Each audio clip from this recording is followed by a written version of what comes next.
Hi everyone, it's Nishi here, and in today's video, what I want to talk about is why people use holding companies for their businesses. So before I go into that though, just wanted to remind you on Wednesday, the 7th of June, we've got our next quarterly planning day. So if you're sitting there and you want to grow your business, but you aren't quite sure about what you need to do next, then actually what you should do is go to our website, have a look at the quarterly planning day and book yourself on there.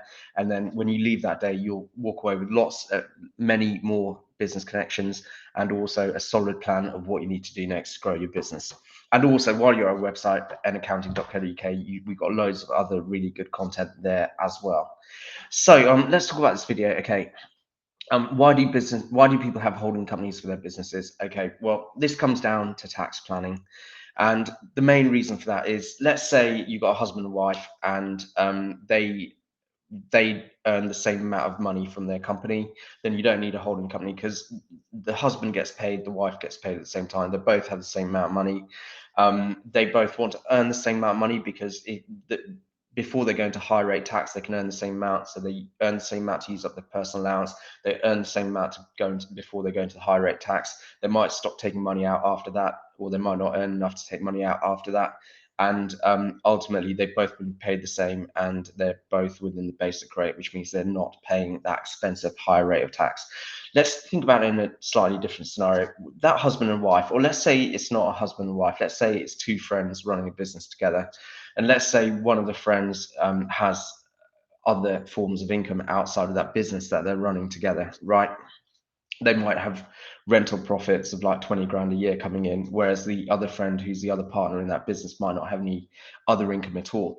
Well, in that scenario, one of them only really wants to make another £30,000 out of their business because otherwise they'll get pushed into the higher rate, whereas the other one is happy to make £50,000 out of that business, because then they'll still be within their basic rate and not get pushed into the higher rate. So they're probably 50-50 shareholders, but they want to take different amounts of money out of the business. Just bear in mind though, like, you pay tax on your company profits, your corporation tax, but you also pay tax when you take money out of the business. So a lot of people out there, they don't always take out all of the money that they make in profits as a dividend, because sometimes they take out too much as a dividend, then it can push them into the higher rate. So what happens in that situation is, like, you've got one person that only wants to take about 30k in dividends, the other person who wants to take about 50, or let's say it's less because they both had salaries, but they want to take out different amounts.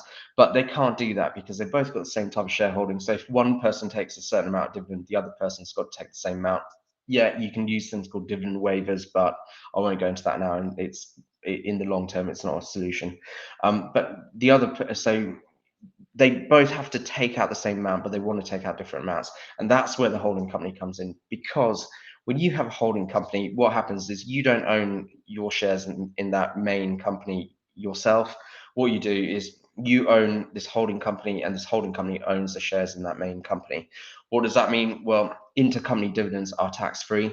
So what will happen is, your friend might want to take out 50k, you might only want to take out 30. What will happen is, well, both of you, providing there's enough profit in your main business, can pay a 50k dividend each into your holding companies, and that 50k dividend is tax free between the holding company and the main company. But then your friend might then take the full 50 out of their holding company, and you might say, actually, I'm only going to take 30 out of the holding company so I don't go into the high rate tax, and then leave 20 in your holding company. So that's why holding companies are really useful, because when people have different tax objectives, but they have to take out the same amount, the holding company is a barrier which allows you to leave money in that holding company, so you don't necessarily get taxed at the high rate or unfavorable rates, and that's how they work.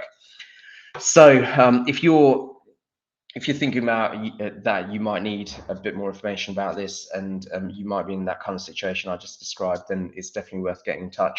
And also, just remember, once again, if you found the video useful, remember to like, share, follow, and subscribe, and go to our website for all that useful content and our quarterly planning day. So I'll see you at the next video.